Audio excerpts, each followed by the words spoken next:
My Talk Pod Week 8 breakdown. I guess to say breakdown. But a lot happened. A lot happened. Justin Fields had gotten his first start of the 2025 season, or first win, I should say, after getting benched earlier the week. And a lot of trades have been going down. Some don't make sense. Some do. A lot of other things also don't really make sense. So we're really just here to dive into it, talk about some headlines. To start, Michael Carter Jr. was traded to the New York Jets for John Mechie. Was traded from the New York Jets to the Philadelphia Eagles for John Mechie the third. I'd seen this and I was kind of like, Michael Carter Jr. was still on the Jets. I lucky forgot that that John Mechie was still playing, and I was kind of confused. Aiden Hutchinson had reached a 4-year, $180 million contract deal with the Detroit Lions, making him one of the highest paid non-quarterbacks. The largest guaranteed contract for a non-quarterback. A lot other going on. Jaden Daniels has now been moved to healthy, meaning that he will be able to play this next week. Joe Flacco has been downgraded to out on Sunday, meaning we'll see Jake Browning take the start. And a lot of other things are in limbo. Julian Love, I'm hearing, is supposed to be put on IR. I'm not 100% with that one. And you said who? Julian Love. Yep, there. He might be. Yep. He might be. It's in linger right now. He had a setback. It's a lot with the setback. And Terry McLaurin has been ruled to out with Week 9 with a quad injury. And also teams have now been calling, and they've been heavily calling with the trade deadline to get Jacoby Myers. So those are a lot of the headlines over the hours. One thing is with this Michael Carter and John Mechie trade, I don't see what either teams are doing. It makes no sense. The Jets have enough depth at receiver, and Philly doesn't need Michael Carter. I don't see it. My take on it is like Vic said in his interview last week, because I listened to his interview last week. He said under no circumstances is he gonna move Coop out the slot. Anybody that actually watches this man play understands that if you move that man out that slot, a lot in your defense is gonna change. You don't want to rely on Coop to just shut down your corner. You want to rely on Coop to play how Devin Witherspoon plays. He plays exactly how he plays. Exactly how he plays. He stops the run. He can play deep field. He can play the middle. He can play the box. If you put a star receiver in the slot position, you can rely on him to shut that. Michael Carter isn't that guy. Michael Carter is strictly a man-on-man cover zone slot corner. That's all he is. Nothing more, nothing less. You put Coop on the outside, you have to hope and pray. Not hope and pray because he's very talented, but you have to hope that he'll be able to use those same skills and be able to cover that outside and shut down your best receiver as a second corner, or shut down the second string receiver as the best, on that part of the field. To whereas though he don't have to travel and stuff like that. So if that doesn't work, then what was the point of you trading for Carter? Because you can't put Carter on the outside. Nope. He's not an outside corner. He's never played outside corner ever in his career. Nope. So what would you do? I don't even know. I don't think they're gonna put him. They're not gonna put him in the outside. They're gonna put. They're not. They're gonna put the Gene on the outside. But why? They can't. They can't. He definitely can play it. But why would you though? What reason would you have to put Coop on the outside, knowing what that does to your defense? That's like us putting Devin Witherspoon on the outside. Why would we do that? Especially when especially if we don't have a player that can replicate what he does. Like if we move, like think about it. If the Seahawks move Devin Witherspoon to the outside, right? At least we got Nick Imamari. Nick Imamari can play in that slot, right? He can do what we want Witherspoon to do. Who do y'all have to replace Coop? Quinyon what, in the slot? No. Quinyon Mitchell, he already traveling mostly wide receiver one. Adoree Jackson. He trash as hell. So Keely Ringo, he proven. Keely Ringo's actually looked kind of good though. Not really. Good. Yeah. But I feel like I would trust in Vic Fangio, bro. He been doing this for literally 33 years, bro. He had, out of the past 13 years, like I said before, he had 8 top 5 defenses in points allowed and yards allowed. So I would trust in him. Howie Roseman know what he's doing, bro. I would trust in Howie Roseman and Vic Fangio, bro. Oh, you're quite the expert. This trade to me just doesn't make sense because John Mechie's not going to get used in New York because they don't throw the balls. Josh Reynolds for the past 3 weeks has been their leading receiver. Josh Reynolds, some 30-year-old guy. But enough of that. We have a Thursday night preview for tomorrow, tomorrow. We got the Miami Dolphins taking on the Baltimore Ravens. Now, it's very interesting. Tyler Huntley and Joe Flacco were both on the Cleveland Browns in the preseason. Okay, coming in after this week, former Browns quarterbacks are 2-2 in the regular season, and the Browns have only won 2 games. Pretty interesting. I thought that was a very, very interesting stat line. But to start off this game, Miami, coming off of a very, very impressive win against Atlanta.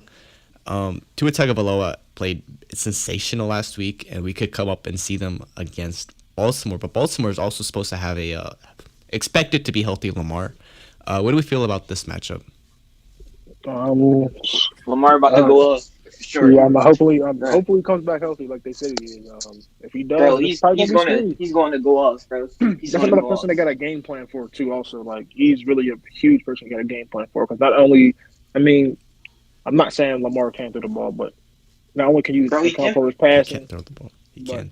Bro, what? He can pass the ball. You seen what he did last year? Listen, he was literally number one in passer rating. Look, he was literally top 5 in completion percentage, bro. Before that, though. You seen what he did last year, right? Look, he threw like 40. Understandable. He threw like 43 touchdowns, bro. Bro, that's understandable. He threw 43 touchdowns and 4 interceptions, bro. You know how good that is? Last year, that's like one of the. How much did he throw for last year, bro? What did he throw for last year? He threw 43 touchdowns. No. 4 interceptions. Yards. He threw like over 4,000. 4,172. Mm-hmm. No, so like for me, I don't know about y'all, but I'm different. My threshold for good throwing quarterbacks is like 4,000 yards. This was Lamar Jackson's first year throwing for 4,000 yards. Yes, first year yeah. 4,000 yards. Yeah, first time. Yeah. My threshold, I don't know about y'all though. My threshold for a good quarterback throwing the ball is 4,000 yards, and I can definitely account for it. And what about touchdowns? That's cool. He threw 43 touchdowns, bro. But you gotta think about you can't wait. Hold on. I'm not just judging about 1 year. I'm not saying he can't throw though. I'm not saying he can't throw the ball. I get what you're saying. You're saying that your threshold for quarterbacks on how you judge them is not just based on running; it's based on throwing. To a degree, I agree. The reason why it's to a degree is because you also got to think about the scheme he's in. For sure.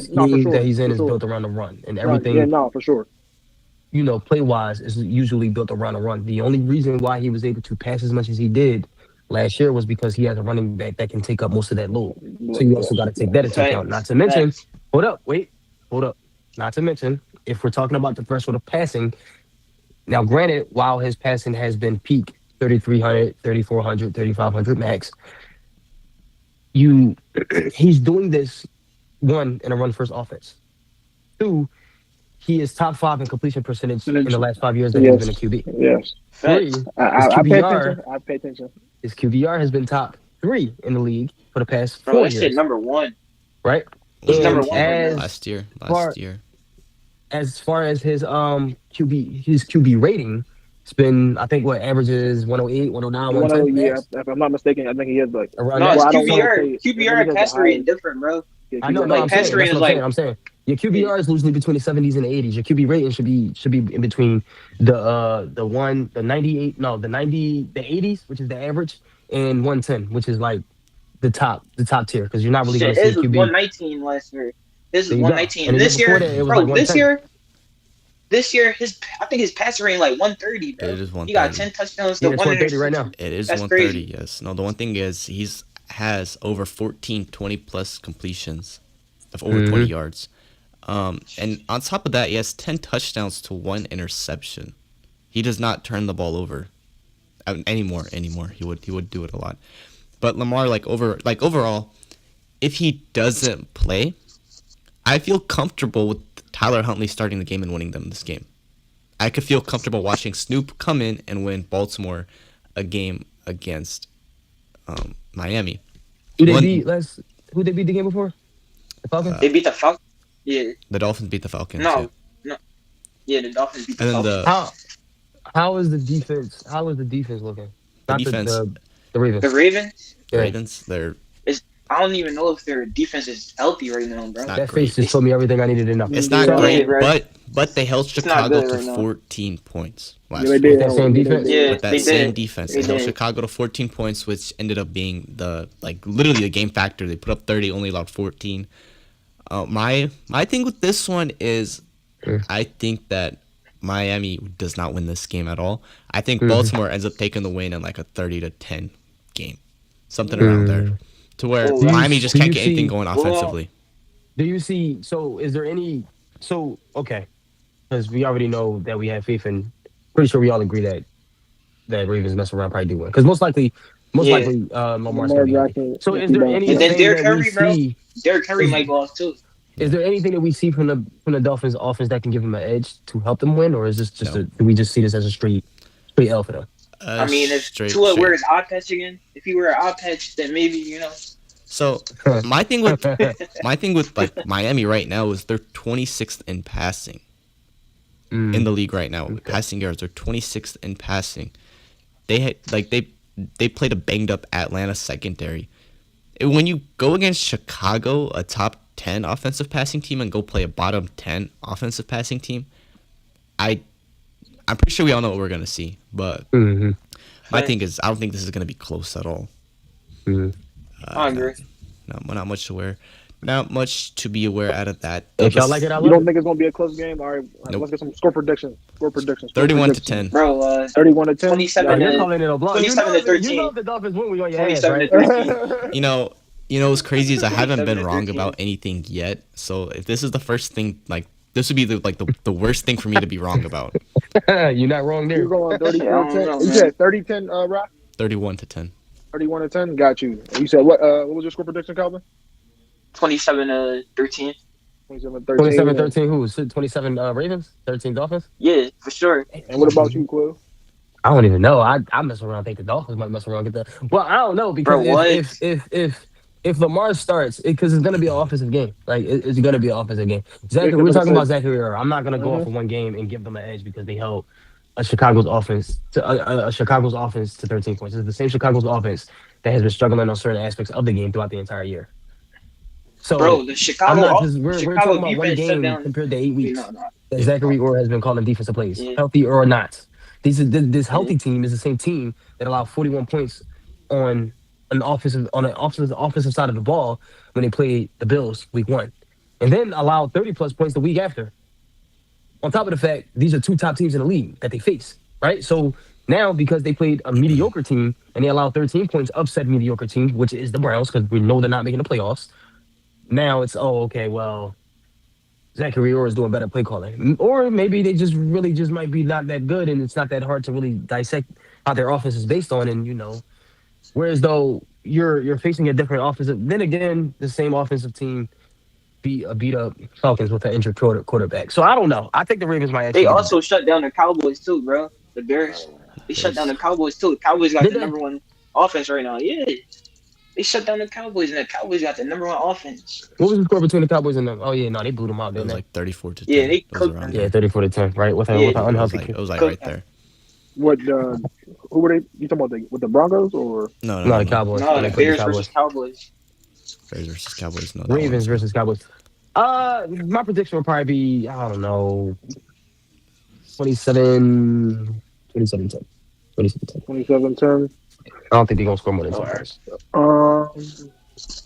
I'll go 17-20. 17 to 20. Yeah. 17-20 who? 17 Dolphins, 20 Ravens, or 17? Yeah. Okay, Yep, 17. yeah, yep. Okay, 17 Dolphins, 20 Ravens. Okay, Whoa. close game. Or Pretty Alright. close game. Average Thursday night. Well, to end things up on that note, let's shift into Seattle. Okay, so Seattle coming straight off of a bye week. Okay, 5-2, did literally nothing, and now they're first place in the NFC West. NFC. Yeah. they You took know a what's W on the bye week, bro. It's crazy That was because wild. everybody in the division ended up losing, and they get a cakewalk for their next 5 games outside of the Rams. They got Washington on Sunday night. They got the Cardinals the week right after that. Then they got the Rams, Titans, and then the Vikings. Are we gonna do we really think like Seattle's gonna be up there by the end of the year? First in the Why NFC shouldn't we? Yeah, West for and like sure. second in the NFC. Why shouldn't we? I mean, not second, Hold on, hold probably on, we're hold on, definitely, hold we're on, hold top on. definitely. three, top Why four. shouldn't we? Top, Why shouldn't we? It's either gonna be 1 or 2, depending on how the Rams play, and depending Yeah, on for sure, how for it sure. depends on what games we lose though, because we can. I don't know. For some odd reason I just feel like one of these games is gonna be a L. If it's not like besides the Rams Bro, game, which can go either way, I feel like one of these games that we should win might be a loss, just I feel based the off the same fact exact that thing. it's gonna be that Panthers game. That Panthers nah, game. it's not I'm gonna be the looking at that Panthers. It's game. probably gonna be the You Cardinals. We sure? might, Yeah, it might yeah, be the Cardinals. Fucking, it it might might be be the a division Cardinals. I game. don't It might know, be a bro. division game, bro. Because I mean, I got yeah, That's an because upset alert game, bro. nah, because the so look, Panthers I'm is gonna in keep a it a buck. it's that's an away game. We're gonna win that. No, We're better I don't on the know, road on bro. the than we are road, at we're home. undefeated on the road. Yeah, we're undefeated on the road. Yeah, we're So the next undefeated time on we the play road. the Cardinals, we're gonna play them at home, and it might be a little. Cause like we're not bad at home, but we're bad at home, so it might be a little scramble, and they might come out I with that. They might end up with the one. Keep it a buck because with They the you. might get I y'all give them run Panthers for time. y'all money.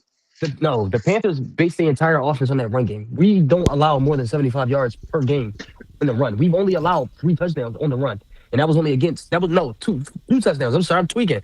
No, yeah, 3 touchdowns because I forgot the Texans scored a little dumb tutty on us running the ball on like I think the 4 yard line. So we allowed 3 rushing touchdowns in 7 games. What we go? I mean, what week are we in? 9. Week 9, Three yes, week touchdowns in 9. 9 games. 75 Yeah, yards averaging per game with a 3.1 average, which is lowest in the NFL currently right now. We're third in run, we're first in per average, and we're number one in touchdown rate. We're not worried about the rate. We're definitely not worried about what's the team you said? Panthers. The The Panthers. We're not Panthers. worried Panthers, about them. Not bro. to mention Like, that same head coach is the head coach that used to be our quarterback coach. If you think that we're not gonna be able to dissect him and he's the same coach that had to work around what Mike Donald had, yeah, bro, you tripping. We have the bro. depth. Listen to this We got though. the Listen to this. Yep. Before the Panthers game, they're gonna play the Colts and the Rams, the so they Colts is might gonna be catch a y'all off dangerous guard. game. Yeah, the They Colts is might a catch y'all dangerous off game. guard, bro. Who The Panthers, bro. I'm telling you, they you might think catch they y'all gonna off catch? guard. The only Hey, game I can They, see, I mean, if I I'm ain't being honest, saying the only it's game gonna I be can closer see. than you expect, bro. That's what I'm I'm saying. not gonna say it's a blowout. I think it is gonna be Yeah, a I'm close gonna game be a because they blow. are a Yeah, talented team. I'm not saying, but they're Yeah, not gonna run all over us like you think they are. Like they're not. yeah. Their That plays are too Darnold dude predictable. is They he's not. rely on the Yeah, run game too much. They can't trust their quarterback to throw the ball like that. they do. Most of their success comes from the ground. So when they can't run the ball, like if you watch their games, when they can't run the ball, they're not successful. They never are and because then they can't trust in what's his face Bryce Young to throw the Bryce ball as Young. accurately as they want him to, no matter how and much then weapons he has, and he has good weapons. But when they're running that True. ball and their running backs are averaging more than 4.5 per carry and more than 100 yards on the ground, they're successful. So unless the only way that they're going to win that game is to successfully run the ball on us. Because defensively, we're not worried about them. They can shut our run down. They got Derek Brent for that. Not to mention, Yeah. our bum ass right guard Sam Anthony, Bradford. yeah, Oh my Anthony god, Bradford. that man be I swear, Y'all bro. need He to might, trade for Wyatt, bro. Wyatt Teller. bro. Y'all We need to not gonna trade for trade for him. nobody. I know we not. Mike McDonald Y'all already need made to it trade. known. He ain't making no changes to the O Damn. line. That's because Christian Haynes just came off the IR. So 9 times out of 10, if Uh, Bradford have another shitty game, most They're gonna put likely, Christian Haynes there. they're gonna put him in at right guard, or Yeah, which is crazy because Bradford beat him out in the offseason at right guard. for So for real? him to be playing with yes, yeah. cooked Oh, them And bad. it's crazy as last year is because they even had to switch bro from I think from right guard to left guard because they were struggling. He was struggling at the guard position, and they had to switch him. Bradford suck, bro. I hate that, bro. I hate him. He gotta go. But we not gonna trade him. What's the name already said in his All interview? right. Mike McDonald already said in his interview. He's not making no changes to the O line. So if the changes do happen from the O line, it's probably gonna be in house instead of just Mm-hmm. outside of the trade. Or 9 times out of 10, if we do trade, we'll probably trade for some depth, if anything, because it doesn't look like we're trading. If we wanted to trade Willard, he would have been traded by now. yep, Yeah, and then the only thing I think Is we it not probably trade October for is 30th? probably it is yeah. October He would have been October traded by. 29th. well Yeah, 30th. he would have been. It'll be a Thursday, but Yeah, I don't yeah. think you getting traded either. I ain't gonna only lie. I thing I don't think think you we getting probably traded. should trade for is probably another solid outside receiver. I do believe in the guys we have, but another dependent outside receiver who Jacoby can Myers. definitely just take the like Jacoby Myers and take the eyes off the JSN for a game or so. I definitely like to see that too for So sure. Yeah, because Torrey Horton still got to learn. He's good. Mhm. He's Yeah, definitely he's good, but definitely he's good. still He's learning. Yeah. He's definitely learning for sure. He's learning at he's a just in his fast pace. learning phase. No, for sure. Anything on the defensive side that I think we should trade for? I mean, if we're going to see Julian Love on IR, A safety. yeah, probably a safety. And I know the perfect safety we should trade for, but I ain't gonna say no names Who? because I don't want to give Who? anybody any hints. Who? Who? Or no, actually, trade for a safety. There's a safety we can sign that I think will probably do good in Mike's system. Who? Justin Simmons. Justin Simmons. Yeah. That's Yeah. actually wouldn't be I bad. mean, yeah, probably. He's a But he also preseason hasn't That guy. wouldn't played be in a like a bad year. signing. So Yeah, Yeah. he hasn't played like a when's the year. last time Yeah. you played for the Falcons? No, Yeah. he played got for the rid of He played with the Falcons last season. Falcons. And then I think they he didn't actually sign him. ended up on the Chiefs, though. I'm pretty sure Kansas City ended up swooping him in and Yeah. tossed him on the roster. Another option, I guess, this flew under the radar, though, but C.J. Gardner-Johnson had been activated to the Bears' active roster, solving a lot of depth that Chicago had with their secondary, knowing that they got C.J. Gardner-Johnson now. That fills a lot of void. But yeah, I would have said that would have been a good option, but he got literally just got activated to the active roster.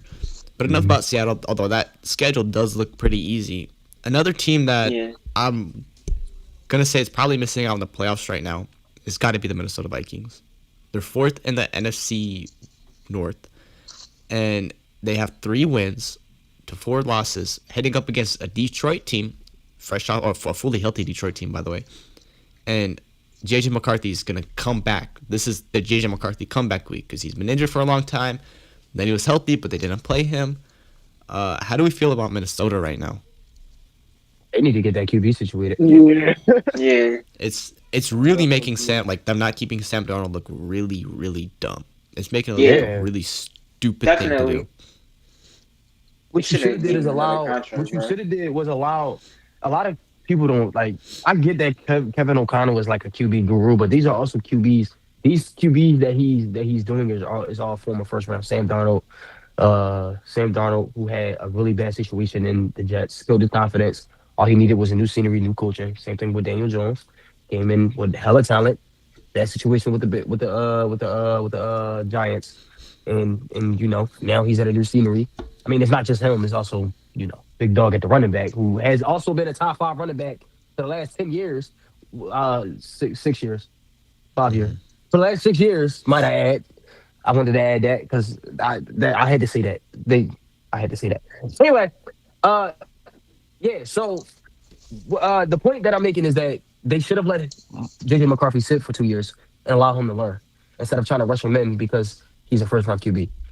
A lot of teams seem to make mistakes because you see when he first played, you would have thought like, okay, well, he sat a year, but he also tore his ACL. So he was kind of forced to sit throughout the year. He didn't really get a chance to like really learn because he had to focus on rehab. So now, because he has the opportunity to learn and he's healthy, that should have been an opportunity to sign Daniel Jones to a 1-year deal. Let him go off. Let JJ learn from that. Sit him for another year. Give him that opportunity to grow a little bit more. And if you do make the playoffs, okay, cool. He'll learn what it's like to be in the playoffs. If y'all don't make the playoffs, and y'all know that y'all not gonna make the playoffs for some whatever reason, okay, let JJ start those last 3-4 games. Let him get comfortable in that pocket. Let him get comfortable with being on the field. Let him get comfortable in the big games where all the and then maybe that 3rd year of his career, he'll have that go off season or breakout season. But you rushed him in. Yeah. You rushed him in with no learning experience, thinking that he was just gonna do. And you can tell that he's not ready to be on the field because he looks too scared in that pocket, hesitant even. You can tell. And that one. And granted, okay, I understand that his O-line is hurt. I get that. The O-line is hurt. But at the same time, what O-line isn't hurt right now? You know what I mean? QBs is Bunch of hurt O-line. Yeah. The Lions, the Seahawks. We just got Anthony Bradford. I'm not even gonna The mention Eagles. the Eagles, the Chiefs. The Chiefs are dealing with a right guard Yeah. situation. The Saints. Oh my God, horrible. Yeah. The Giants. Look at the Giants. Look what Dart has to do in that pocket. Like, it's a lot of teams that's dealing with her O-line. So if you knew that O-line was going to be an issue, why would you rush your quarterback in a situation like that, knowing it wasn't going to work out for him? Now look at him. Went from an ACL injury to an ankle injury. Yeah. And now you're rushing him back again instead of, so yeah. Yeah, no, but the thing is, like, he showed a lot of flashes week 1. Like, he looked out of the gate, meaning like, he did develop for a year, although he was injured, learned a lot from Sam Darnold and, Daniel Jones and that system. My biggest thing is, like, let's say if Minnesota needs a quarterback right now to fill a void for maybe 4 or 5 games to keep him afloat, where would they go? Who are they calling? I would say Jameis Winston, but it don't look like the Giants is going to let him go. Yeah, that's not happening. Well, because I will not lie, I think Jameis Winston's been a big thing for the development of Jackson Dart. I've seen these quarterbacks come in and help develop. They don't need Russell Wilson. They don't need him at all. I don't know why they don't trade him. I don't see where, because if You put Russell Wilson in that Kevin Stefanski, not that Kevin Stefanski offense, my bad, in that offense in Minnesota, they would do wonders. They would do so much right now. I don't know why. That'd be an easy trade. I really don't know. Like Daniel Jones does not need to be there. The Raiders might need a new quarterback. Like every other team's need new quarterbacks. Like they need a filler, and that would be a perfect one. So my thing is, if the Raiders end up doing benching Geno, it's probably going to be they're probably going to end up giving Kenny Pickett a chance to probably get a start. Yeah. Or Anthony Richardson. What if they trade for Anthony Richardson? Anthony Richardson, the coach won't let him go. He's too valuable. He's way too valuable. You're not letting him go. Y'all think he wouldn't trade him? No. They got Daniel Jones right now. The thing with Anthony Richardson is like if you can fix his passing, like if you can fix like, and I'm not saying that a QB because he's not a bad quarterback. He was 8-5 with him as a starting quarterback, so he could win games. It's just if he can fix his passing, and you can fix a quarterback's throwing the mechanics a little bit. If he can adjust, he'll literally be dangerous. He'll be a threat. He'll literally be another quarterback you got to scheme for up on game day.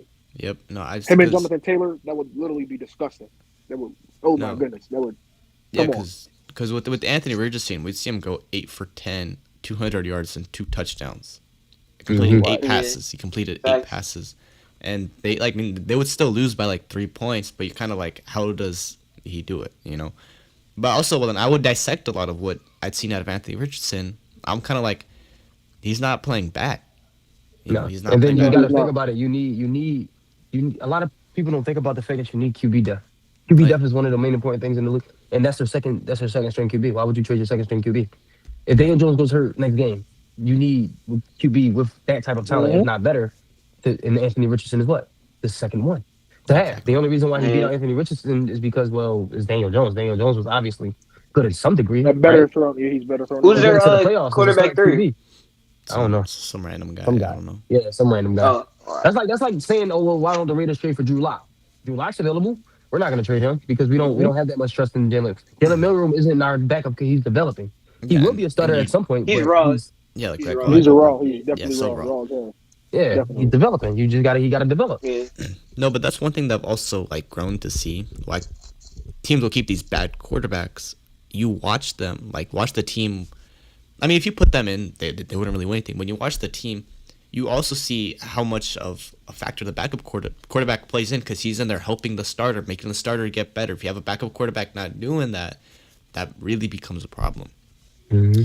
But let's say Geno gets benched this week and Kenny Pickett starts. That would be really funny. That would be really funny, even if they win, meaning that Cleveland traded, Kenny Pickett after trading for him, and. We'll dive more into that in a little bit. One more final thing I do have to, discuss has to be Justin Fields. Okay, this last Sunday we had seen Justin Fields get his first first win of the year after getting benched. But doing a little more digging, a little more deep diving this year, he hasn't thrown a single interception all year, barely turned the ball over. His completion percentage is above 60%, nearly 65%, and his passer rating is at 92. But I don't really think Justin Fields has been awful, especially after getting his win just last week. I don't really think I've seen a lot that's really made me upset. A lot of his. So I don't want to say this because I don't know if y'all can. I want to say a lot of his stuff is coming in garbage time because it kind of has. Yeah. But I definitely see what you mean. But he hasn't turned the ball over. I mean, that's Justin Fields though. He doesn't really turn up because he doesn't throw the ball like how we want him to. I mean, granted, like I said before, it's gonna happen. You're gonna turn the ball over. You gotta air that motherfucker out. You want teams to be scared of you throwing the ball, you gotta throw that motherfucker. Air that motherfucker out. You got whenever he was in Chicago, he had DJ Moore. I mean, that's somebody you can trust to go down the field and get the motherfucking ball for you. Mm-hmm. Yeah. Somebody pull up his stats from when he was with the Bears. The Bears. So I was actually just looking at this. So typically, back his first year, threw 7 touchdowns to 10 interceptions, throwing for nearly 1,900 yards. The next year, threw for around a little bit under 2,000, but a little around 2,300 with 17 touchdowns to 11 interceptions. His final year as a starter, where he shifted in and out through injury, 2,600 passing yards, 16 passing touchdowns to 9 interceptions. And last year with Pittsburgh, only had 5 touchdowns to 1 interception and a perfect start to the season. That's because they're his first. Yeah, he started his first 5 games and then got benched. Yeah, one of those years he had 1,000 rushing yards too. Yeah, so 1,000 rushing yards. So comparing those years, well, I'm not even going to talk about the Packers, the Steelers, because they kind of did them dirty in that situation. So I'm not going to talk about that. I'll compare last year. I'll compare his Browns, the Bears seasons to now.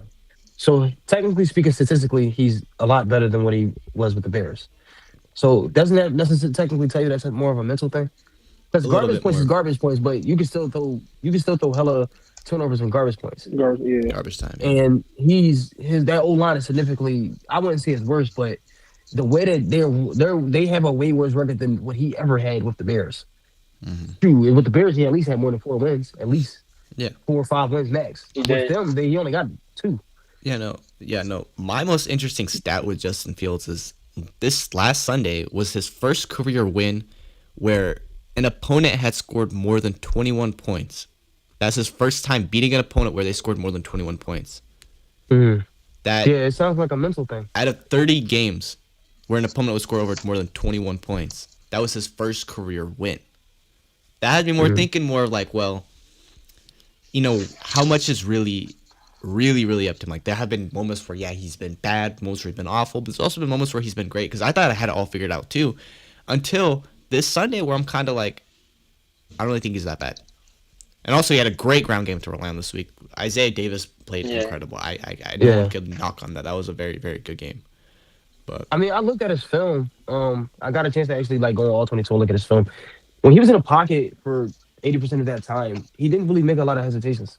His first option was always the check down, but when he seen open passes, he always, because they came back. It was the Bengals was up by 2 scores. Yep. And they allowed and the Bengals defense allowed them to come back up, not to mention the offensive mistakes they kept making. So for him to be able to do that against the Bengals defense, who, I mean, it's not that good, but we've seen him play just as bad defenses on the teams and still lose. So, I mean, saying, regardless of what this is the same team that put up 35 plus points with 30 plus points on the Steelers defense. It was actually a little bit better, at least, than the Bengals defense. A lot better. So it's not like he can't do it, because he can.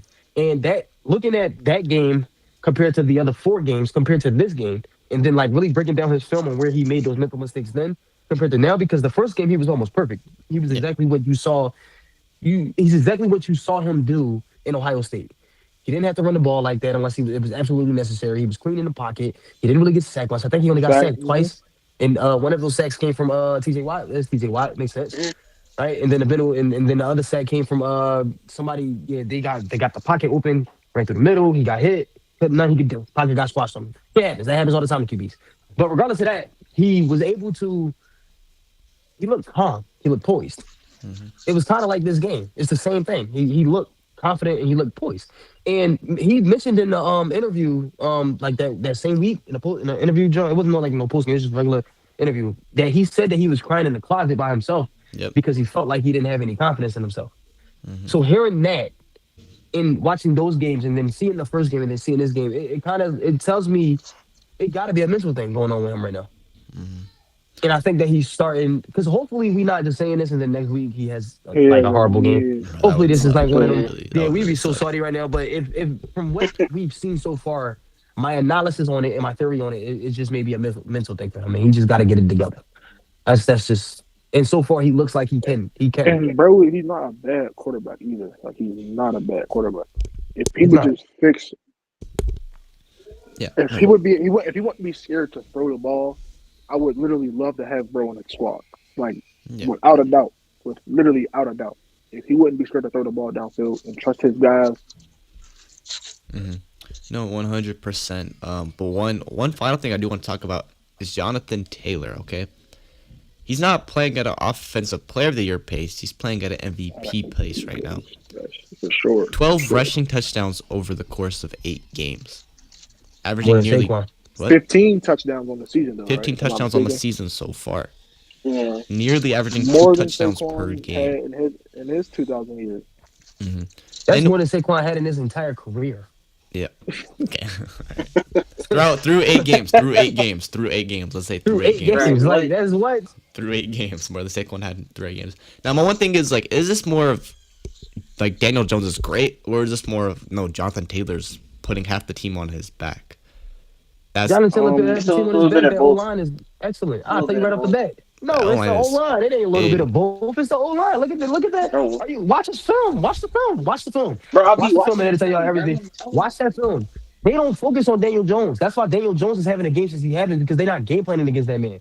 Well, they stack the The game box damn near plan, 75% of the time. Their O line is on some is on some shit. No, you're right. Quinn Nelson is on some shit, bro. That entire you got to remember, bro. One thing that the Colts always had for these last 4 years in the league is they've always had a solid O line. They just never had a quarterback the last 6 years, honestly. 6 years, honestly. They They've don't have never the had a energy. quarterback that's been consistent enough to really take them over that hump, which is why they've been so ass. And that plus the defense. That plus the Quentin defense. Nelson. Quentin Nelson on that front Bro, line, look man. look at Jonathan Taylor's career games. The only 2 years that he did not have a career year was when he was hurt. And he still almost touched 1,000 yards in both years. 3 years, yeah. You see what I'm saying? The man, his first year put up how many yards? Somebody pull up his stats right now. 1,100 yards. 1,100. How many yards was he averaging? How much 11 touchdowns, 1,100 yards, and how many yards was he averaging per carry that year? 0.04. As a rookie, we have not seen a running back do that in a good minute. Mm-mm. The only running back I've seen done that in the last couple years wasn't Saquon. No, Nick Chubb. Yeah, Nick Chubb. That's who. It was Nick Chubb.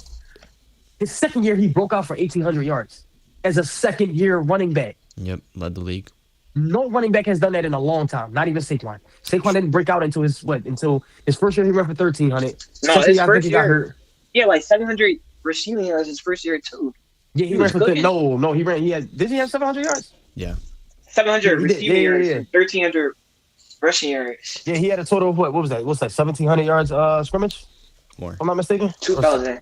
2,000 scrimmage yards. His first year. Yeah. Yep. So him and Jonathan Taylor basically broke out the same year. This man went for 1,800 yards. His next year he got hurt. I feel like there was other running backs that had years like that. Dalvin Cook. Well, not really. Dalvin Cook. Or what's what his about name? Ezekiel Elliott. Bijan. Ezekiel Elliott, yeah.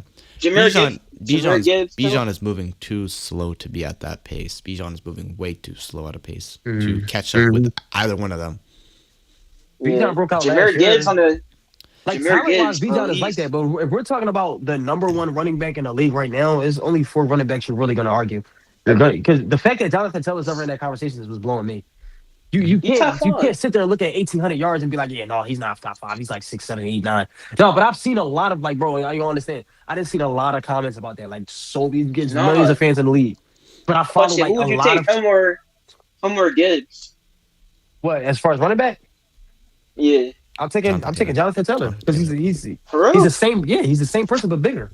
He's just as fast. Bigger, maybe a little faster actually. Yeah, actually. What about him and McCaffrey? Because McCaffrey on pace I'll to take 1,000 receiving yards and 1,000 rushing yards, bro. Right now, I'll take Jonathan Taylor. Yeah, right now, I'll take Jonathan Taylor.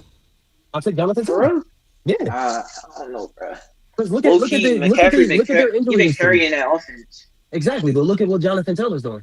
He's carrying every year. He carries the offense, and he's never torn the ACL. He's only been hurt a couple games. Yeah, just to where it's slowed him down, but he's never had a significant injury that kept him out for a year. Just a couple Achilles, not Achilles, just a couple sprained ankles. That's really been it. He did miss whereas though 2022 he missed like 6 games. 2023 he missed like 7 games with a sprained ankle, and still almost touched 1,000 yards.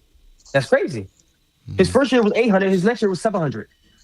Bro, and all of that was you said how many games he missed? He missed like 7 games his third year. But 800 yards in 7 games in your third year of your career, and you're not a top 5. And you think about that, bro. Listen to this. McCaffrey in his second year had 1,000 receiving yards and 1,000 rushing yards. Yep. Who was doing that, bro? Who was doing shit like that? Yep. Who was doing shit like that? He's also taking taking 100% of the carries. I'm about to say he's taking 100% of the carries. Bro, he was the only person on that offense that was doing good, though. Well, yeah, but that's because 100%. You have another man down there. It was next to watch every game, bro. He was still going. All Well, right, yeah, Another bro. but running that's back. also because you're using McCaffrey on all sides of the ball because you have Oh nobody else yeah, to use. yeah. Whereas though Carolina, they kind of ran him into the ground. they did Like they literally ran fucked him that into the up for ground. him. Excuse my language. They fucked that up for him. Excuse my language again. Because of the simple fact that they didn't add weapons to his arsenal. Why are you using a complete back in the receiving game in the running game, knowing that he's going to take most of the hits on the ground? He's not Mm-hmm. going to take those hits like he would in the receiving on the ground, which is why he's getting so injured so much. Whereas though Jonathan Taylor isn't being used as just he's being used as a receiver, but he's being And used the way that you're supposed to use him as a complete running back that can get you some, little something, something. but not And even only that too. Like to like also add on to what you're saying, bro. They have weapons around just to not only run Jonathan Taylor into the ground. They got Alex yeah, Pierce. They got Michael Pittman. They got Mhm. Tyler Warren. Like they have people to space the ball out to. Other than whenever Josh Christian Downs. McCaffrey on the Josh Panthers, Downs, yeah, Adonai like Mitchell when he decides to break out, whenever break that out, yeah, happens. like But it was when, just Christian bro, but 2025. McCaffrey when, on the Panthers. Christian McCaffrey, like And DJ every Moore. but freaking And when down. that DJ make Moore. And Yes, DJ and Moore. DJ Moore. Yes, Yeah, and and DJ DJ Moore. Moore. DJ And Moore wasn't even around. He yeah, wasn't he even was. around in Bro, Yes, when he you 2017, was. start bro, watching football, bro, or DJ Moore was 2018. around, bro. He was Yes, he around in was. 2018. Yes. The Panthers, He didn't, yes. he didn't get traded. He's been on the Brown. He's been on the Bears for 2 years. Yeah, this is third season. Yeah, this is third season with the Bears. Oh yeah, he did. He came in 2018. Yeah, That's Yeah, so right. same time like it Christian was just McCaffrey. DJ Moore because he Talking had those about you back just to started back. I watching think football yesterday. I want to say back to Nah, back, that's but I want to crazy. say it was back to back 1,000 yard or 1,200 yard seasons DJ Moore had, I believe. Around I there, Yeah, want to yeah. say, It was yeah, I it, think it it, was. was it was really really close. 2020, 20, I think like 2019, 1,100, 2020, 1,150, some shit like that. 2021. I mean, I think it was Bro, 1,200, I believe. bro, he was Yeah, doing like that. He was doing that behind a trash ass O line, bro. Yeah, he was. I watched Come that he on, game. wouldn't that was. be more impressive? When what McCaffrey did be more impressive than what Jonathan Taylor doing right now? No. I He mean, got a top five technically O from line. He those got from Michael that Pittman Jr. Come on, So that from that 1,000 yard aspect, rushing, 1,000 yard receiving season. I mean, I guess you could say considering bro. like what Only one other running back did that. I think it was Marshall Falk. so Marshall Falk or who something Yeah, so like Marshall that. Falk. Yeah. okay, so who would you put as your top five running backs right now in the league currently? Top five right now. I already know you're gonna say Saquon one, I so I say need 2, 3, 4, and no, 5. bro. Why would I say Saquon one? If you look at Saquon numbers, it's not top five right now. So if his numbers was top five, I would put him top five. But if I'm going running backs, I would say Jonathan Taylor, Mm, Jahmyr Gibbs, mm. Bijan. No, McCaffrey. I would say McCaffrey probably two or three, Mm. or McCaffrey, bro. You see his numbers right now, No, Yeah, I'm pretty good. listening to you. They're looking pretty good. Go ahead. They're looking Yeah, pretty good. it's bro. not a bad list. Damn, I'm forgetting five. And Derrick Henry. Derrick Henry at I'm just 5? being biased. Yeah, I'm just being biased with Derrick Henry. Nah, Derrick Henry at 5 I makes mess sense. with I him, mean, yeah. he's been, Yeah. besides his fumbles, he's been pretty consistent in a way. Pretty good. Yeah. What Kinda. about y'all? What's your top five running back list right now? About the same. Corey Krosky Merritt at 5. Kenneth Walker. Yo, that's crazy. He's funny, boy. He's funny, boy. Nah, Give me Adrian yo, Peterson at the 3. that's a good list. That's good. I need Kenneth. I got Kenneth Walker the third at 1. Zach Charbonnet at 2. Say no. My number 1 would be Jonathan Taylor. Number 2 would be Christian McCaffrey. Number 3 would be Gibbs. No. Number 1 would be Jonathan Taylor. Number 2 would be Christian McCaffrey. Number 3 would be what's his name? Falcons. Bijan Robinson. Number 4 would be Gibbs, and number 5 would be Henry. In that order. Good list. Gibbs. Bijan is having a better year than Gibbs. Gibbs is. Y'all want to know a sleeper right now? Who's a sleeper? Y'all want to know a sleeper right now? J.K. Sleeper running Dobbins, bro. He on pace J.K. to Dobbins has been quiet. 1,300 What about rushing Javonte yards, bro. Williams? He's Javonte Williams another one. Yeah, isn't as He much go- of a sleeper, he but go pretty good. he's getting those touchdowns. He's really getting He those definitely touchdowns. is. He definitely is. I will He's give him that. really getting those touchdowns. Another sleeper that will be up here is Tyrone Tracy because Scadabo's down. Yeah, He's taking all those I think he's carries out for the season. Yeah. I think he's out for the season. Out for the season. Yeah, multiple Yeah, I ligaments. think he is. Yeah. Was that not a hip? ligament Am I tears. tripping, or was that a hip drop tackle? That was a hip drop. That was a hip drop I tackle. think it was a hip Because drop. it looked like Bro. he hit him in the air, like while he was also coming down. Because he landed on his ankle, which is why his ankle broke the way it did. Yep. But it looked like I don't know if it just so happened to happen like that because of I how feel like like it the just so tackle. happened to happen like that. Like I don't think he purposely I don't did think it. he did I that just think it just intentionally. looked like Nah. that because of the way the ball was coming to him because they both jumped in the air for that. He went, but the only difference was Scatterbull went for the ball and Bond went for the tackle, and because he wrapped him up around the gut, he definitely had him where he's supposed to. It's just that the way he came down, it looked like it was a hip drop. So Yeah, no, because I've seen some like with C.J. Gardner Johnson. I've seen a lot of plays where he'll just come in, grab the player, and just drag him down, where he could just push them out of bounds or tackle them in a safer or a better way. So there's that, but that didn't really look 100% like an intentional hip drop, because I've seen intentional. I've seen the intentional hip drops. No, for sure. I think Tyreek Hill was a hip drop, low key. The way he, the ball's out of bounds, so it's kind of like, which was even crazier because he was already out of bounds. Yeah, he tackled him while he was already out of bounds, and then that was a crazy injury. That was a little weird. Well, yeah, that was weird. That's a weird injury to wrap things up on, though. But that'll wrap it up for today's episode. We'll have another breakdown episode going on after this one, and in the next couple of days, try to keep things rolling, because hey, life's been busy. Life gets busy. But other than that, everybody.